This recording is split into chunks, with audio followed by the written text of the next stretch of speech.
Okay, good morning, everyone. Thanks for your time. Now we are going to talk about the case of Johnson and Johnson analysis. On the first method that we did is the valuation shares according to the DDF method. First of all, we consider the earnings per share and dividends per share of all the company, and we projected considering two assumptions. First, we use polynomial regression method in order to estimate the growth that this company will have in the following 4 years. Also, we use the growth according to speculations, in which it states that for 2020, 21, and 22, there will grow between 17 to 26.3%. And for 2023, considering a polynomial regression, we use a growth of 3.61%. Then we estimate a final value of terminal value of 26.1, giving us a final price per share of $21.79 per share. However, in contrast, according to the market, we see that Yahoo Finance tells us that the value of the shares are $145.97 per share. The difference because a huge value of key A, which is 29.44%. And then we have made the valuation according to the discounted cash flow method, in which we gather all the information of NOPAT, the depreciation, amortization, invested work capital, capex, and we consider a growth according to the formula that we can see here in G of 8.714%, which gave us a final enterprise value of over $375 million. And finally, we can see that equity considering this, considering the WACC is over $2,076 million. Finally, we have evaluated the intrinsic value of the company, considering the intrinsic value of this company divided by the number of shares that we have. The intrinsic value of the shares of the company is $104.71 per share, and this determines that the price per share is overvalued in comparison to the market.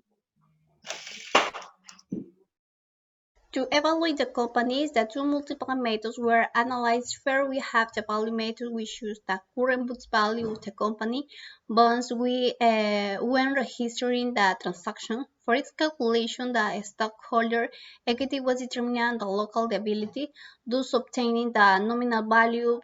Subsequently, the adjusted book value was calculated, which can be defined as the true value of the company after all assets and liability are evaluated.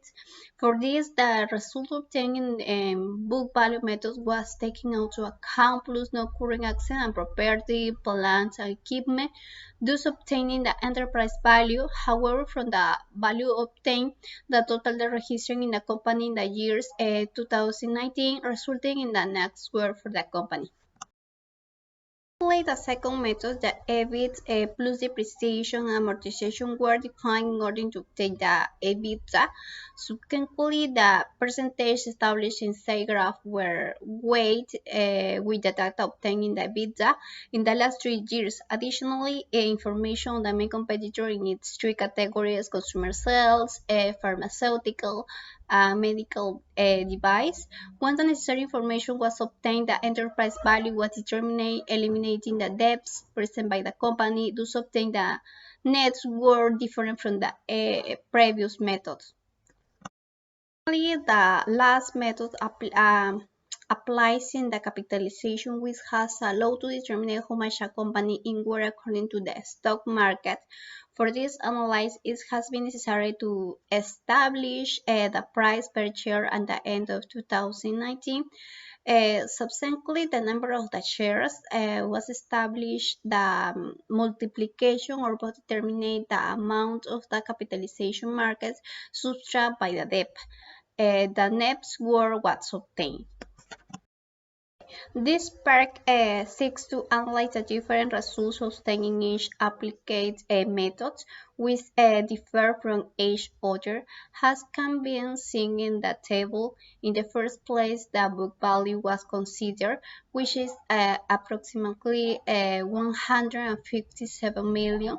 However, as the adjusted value, the value is 156 million dollars. Also, there is a big difference when we calculate the value of the market capitalization company, in which for $147 million, more than the first multiplies methods.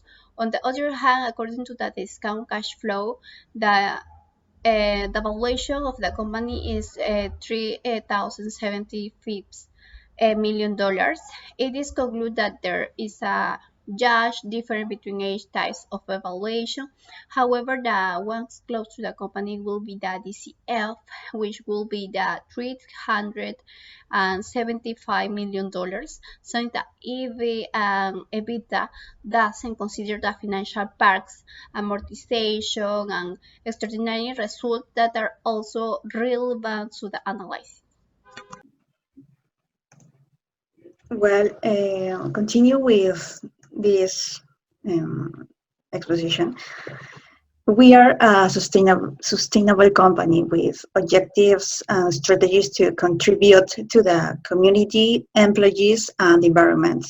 Health for All is a name given to all actions taken in favor of the community, which is based on commitment, innovation, sustainability, and collaboration with public health organizations. For example, we've provided treatments for HIV and TB with the aim of eliminating them by 2030, for which it has committed to invest more than $500 million.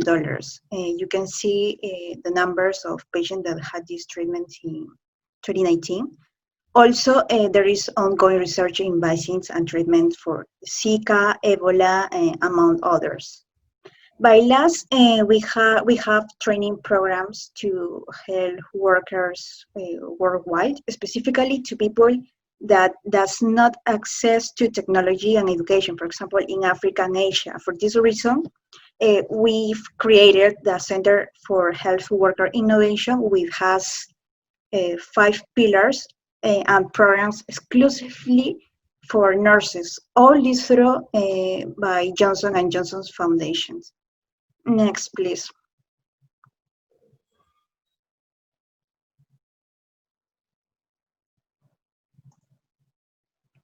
Well, in this part, the responsible business practice related to employees and suppliers is based on ethic and transparency. They place great value on their workforces, which continually seeks to empower them through training programs and volunteers working with NAOs, as well as a well-being and good work environments. You can see the numbers and percentage achieved that in 2019. And it is a sustainable company. Our suppliers also have to do in order the whole supply chain being sustainable too. Regarding the environment, this company is rated like A on the Carbon Disclosure Project's water security list, which is the highest ranking. This means that we are a company commitment to the environment, and some data can be seen in this figure and projects below. For example, to finally with this part, the 30% of our buildings have LEED certification. Furthermore, we have a program called Earthwards in order to develop sustainable products. And well, it should be noted that all of the above mentioned is related to the 3 of the United Nations DSO objectives.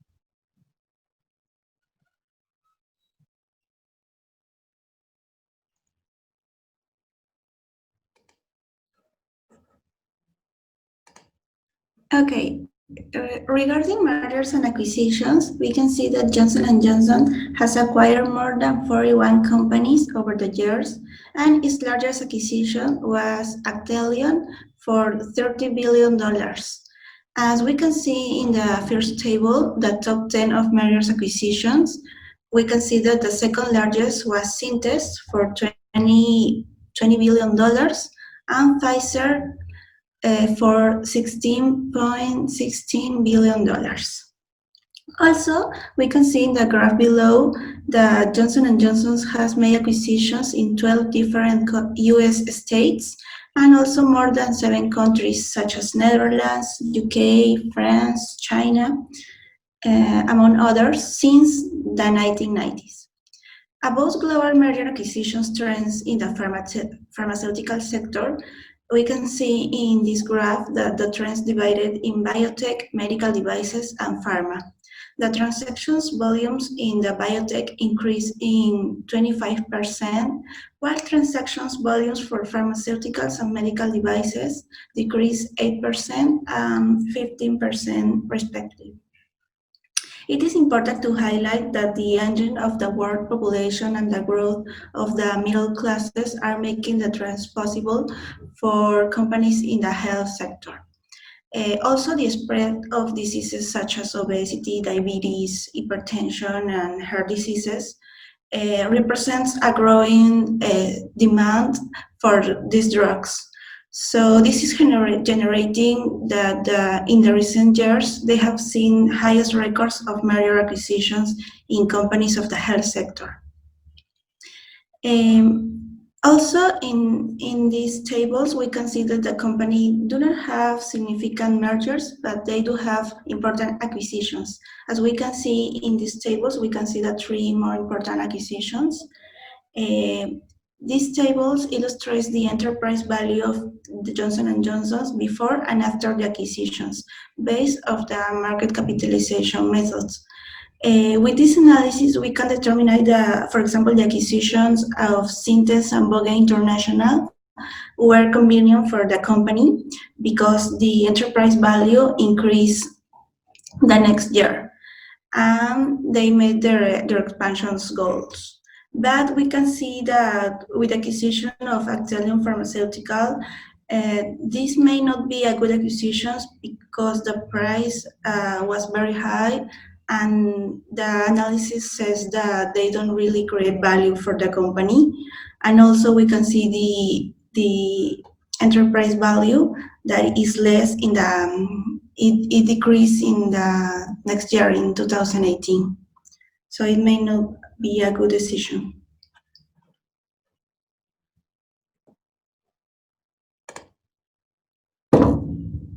Well, Johnson & Johnson is a multinational company that is exposed to different types of currency, which impact the exchange rate and project cash flow in the event of any fluctuation.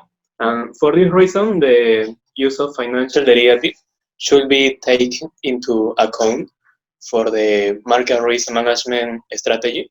And according to the annual report, the company maintains long-term foreign exchange contract in order to protect the value of assets, liabilities, and future transactions that are in foreign currency. And by signing swap contract, the company is able to reduce the effect that change in the exchange rate may cause, compensate the profit or less of this contract with future transactions. Where the same happens with change in the interest rate. For example, a 1% change between the US and the foreign interest rate can mean an increase or maybe a decrease of around $1 billion, which will be offset by the underlying transactions. And one aspect of the company to highlight is the policy it maintains, which only adheres to contract with companies that have an investment grade credit evaluation. On the other hand, the company records its derivative instrument on the balance sheet at fair value. And this is a measurement that is based on the market price to, to set the price of assets or liabilities. Well, in the table, we can see the financial assets and liabilities of the company measured at fair value during the years 2018 and 2019. And lastly, the company risk management strategy involves reason for carry out hedging transactions and contracting derivatives. And the main objective that the company seek with this strategy are two. The first one is to support the company's cash flow against unfavorable movement in the exchange rate and guarantee the veracity of financial instruments.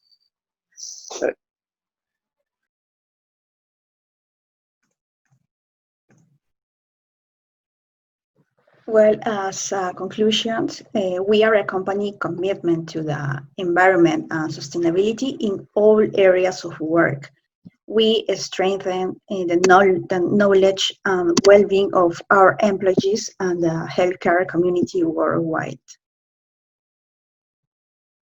Also, we have that the analysis made of all the valuations and considering the higher KE that we have in the analysis make us determine that the price per share is overvalued than the it's in the market.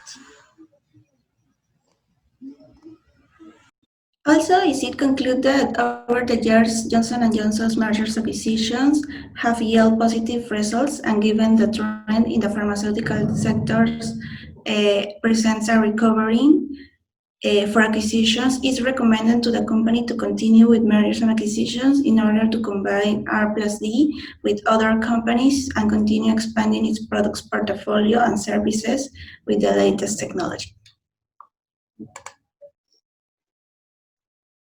Well, the company currently handles its financial derivative since it's exposed to different currencies and with its exchange rate. It also maintains commercial policies of adhering to contracts with companies that have an investment grade credit evaluation to reduce the risk of loss. Well, thank you for your attention.